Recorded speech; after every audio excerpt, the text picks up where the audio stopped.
Hello everyone. In this video, we will talk about the different kinds of lesions that we see in dermatology.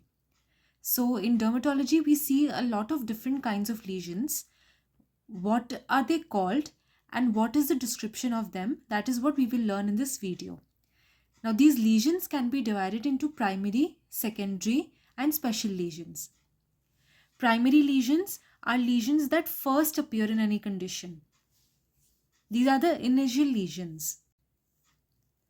These could be non-palpable lesions. Non-palpable lesions means that there is a lesion which is in line with the skin surface. So it's not raised, neither is it depressed. It's in line, in the same line as the skin surface.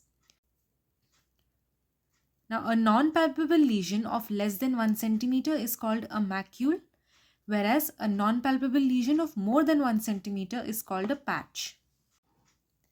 Secondly, the lesions could be raised or solid, which means they will be raised above the surface of the skin.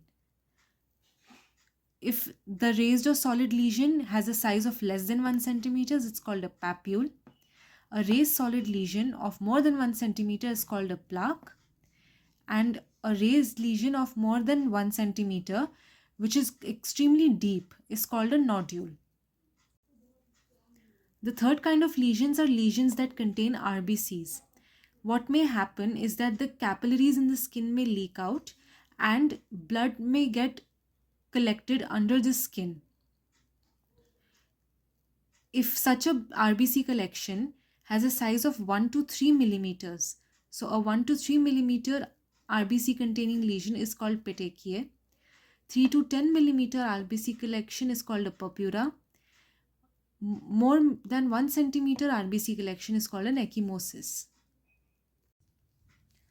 The fourth kind of lesions are fluid filled.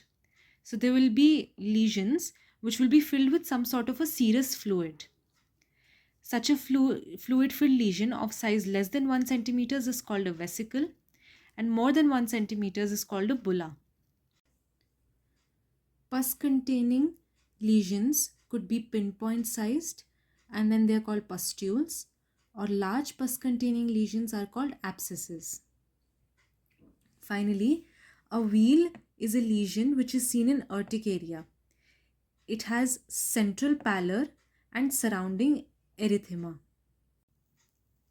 Secondary lesions are lesions which get modified due to either itching or treatment. So there was some sort of a primary lesion which due to itching or treatment get modified into some other sort of a lesion. That is called a secondary lesion. The first kind is a scale. Scale is a cornification of stratum corneum. A crust is a dried exudate of serum, pus or blood on the skin. So there might have been some lesion that contained either serum or pus or blood. When it oozes out and gets dried on the skin, it is called a crust, or it forms a crust. An erosion is a total loss of epidermis. An ulcer is a loss of epidermis along with the underlying dermis. A fissure is a linear deep cleft. It's a linear lesion and it's a deep lesion. An excoriation is a linear or punctate abrasion. Lichenification is hyperpigmentation along with exaggerated skin markings, which is specifically seen in chronic eczema. Finally, atrophy is when there is loss of skin tissue. Special lesions, the first one is telangiectasia.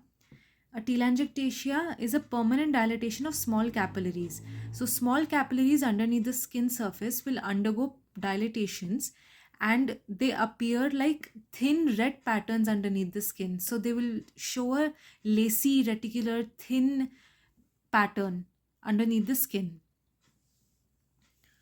A burrow is a tunnel seen in the stratum corneum layer. This is specifically seen in scabies. Finally, a comedone is a keratin plug in the pilosebaceous duct. So we have the pilosebaceous unit where there's a hair follicle along with the sebaceous gland. If it gets blocked by a keratin plug, it's called a comedone. An open comedone or a blackhead means that the pilosebaceous duct is open and the contents get blackened due to oxidation by external air. Whereas in whitehead or white comedone, the duct is closed. That is why it doesn't get oxidized and remains white in color.